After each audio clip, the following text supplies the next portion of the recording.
is hired and they sing within a building, then people can choose to be there or not be there. But these are public concerts. And then that brings myself, but all the other cottagers as well, into the conversation. So my question really to you as the board, and I'm thinking I'm bringing it to the right place, what is your understanding of the nature of these concerts, and what are the rules that govern them?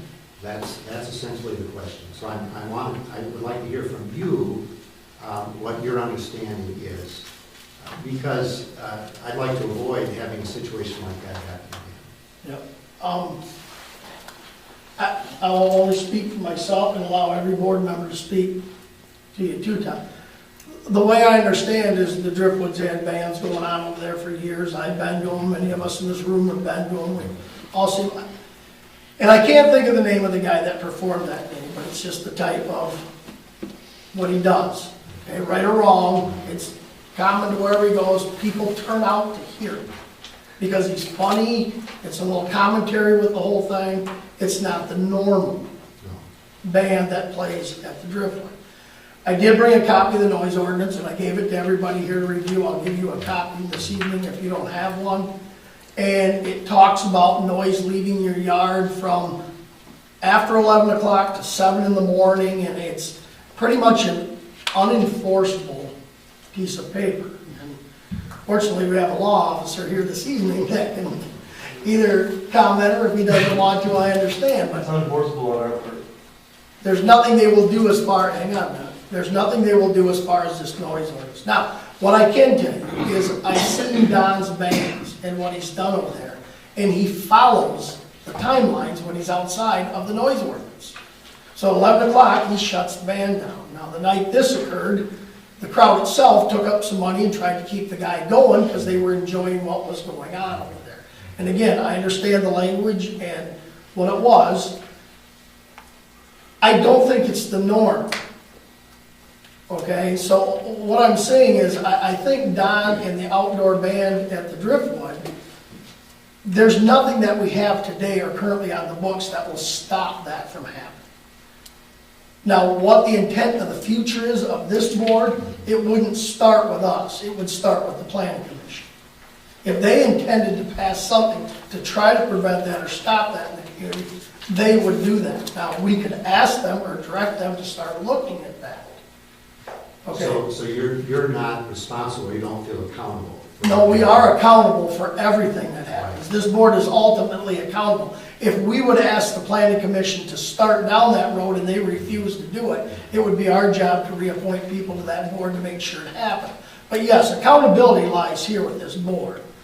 And if you're asking if the accountability of this board is going to start tonight to stop the outdoor bands at the Driftwood, I can't see that. No, you're misunderstanding. I'm not talking about stopping the bands. In fact, I think the bands are an asset to the community. Okay. What I'm talking about is when they go public, then all of a sudden the interests of the other cottagers come into play. There's issues of volume, there's issues of content. And what I'm thinking is that these other cottagers have rights too, and they have a right to have their rights balanced. So what I'm talking about is not the elimination of the concerts, but balancing of the interests of all the parties involved. But there's also, as far as I'm concerned, there's also Michigan obscenity laws. You can't just say anything you want in a public situation. Okay, and we got a guy to ask that right here, because if they're on the books for Michigan laws, he can stop that now. Well, I do know that you can swear, like, we get a lot of that down with, if you get a problem with that this summer, with the tubers. And there's nothing it was a belief that you couldn't swear in front of women and children in the type. So, Can you talk about rape? That's your own opinion when you start talking about that. That's called freedom of speech, I suppose. So you can, I think in this county, you can pretty well say anything you want anywhere. I'm not going to I don't have the verbiage in front of me, so I'm not going to say either way. And I don't mean to put you on the spot here by no means. What I'm saying, surprised by that. Right now, currently, I know we have a noise ordinance to try to prevent some of this stuff, okay? And again, I'm not trying to pass the buck or anything here. I mean, if it is to start, or if that's what the intent of the people of Croton want, is to stop people from saying what they want, then we need a petition. We need something along that lines to get that direction going. We've had nothing, Tom, like that, okay? So we have a noise ordinance in here. Don tries to follow that to the best he can, and he sticks to it. Now, again, I've been sitting here for a year now, and I have not had many 1 to 2 complaints on the driftwood. Okay, and I understand what happened that day, and Don has apologized and said he'll make sure it doesn't happen again. But I've had complaints on other things right along with it that I want you to know we're not doing nothing about them either. I mean, I get more calls, and this is sad, on the church camp than I do on the driftwood. Okay, when the kids get down there and get to singing their songs at night, the neighbors call the next morning because they were too loud down there. And I don't even know how to answer that, Tom. Are you kidding me? Come on. It's a bunch of kids singing and having a good time. Leave them alone. So I get the complaints on all of this. And I don't want you to think that I'm trying to just say this. And again, in your comment, you made friend of my friend Don. Don at the Driftwood is not my friend. I barely know the guy. I mean, all I've known is from walking in and out there the times I'm at the Driftwood. Otherwise, I don't know Don. But I'm not going to treat him any different than I'm going to treat the church camp. Okay, and I think what they do down there to enjoy themselves, some people, sometimes you got to have a little give and take here. And I understand what went on was very offensive, and Don has said he will make sure that doesn't happen again. So for that one time, he has apologized and said, we'll stop that. I don't know what direction this will head from here, if any. But again, that's just me. So the rest of these board members feel free to speak. So you did have a conversation with Don? I went there that evening, we talked, and the reason I wrote the letter is I didn't feel like my concerns were heard, so I felt I needed to go to a neutral party. Okay, so you didn't hear the apology that he's talking about?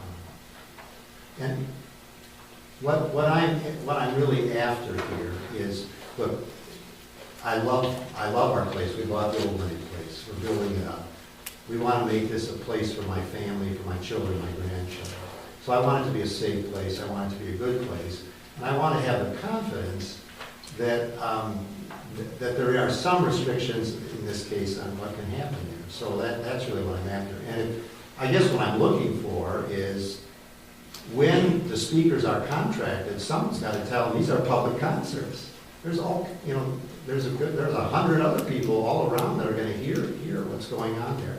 So I think that has to be taken into account.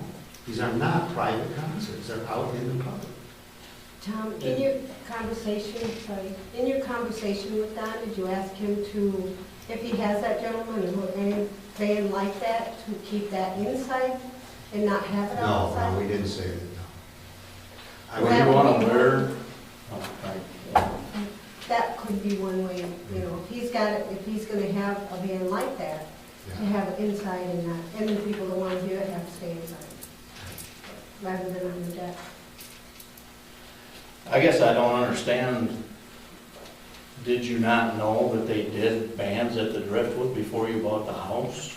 Oh, absolutely. But I never heard language like this, and I'm sitting there with my grandchildren, and I got to take them into the house. Because we're talking about sexual organs, and we're talking about sex acts, and we're talking about rape, and this was unbelievable to me. But I thought it said in your letter when you went and talked to Don and he stopped it. Right.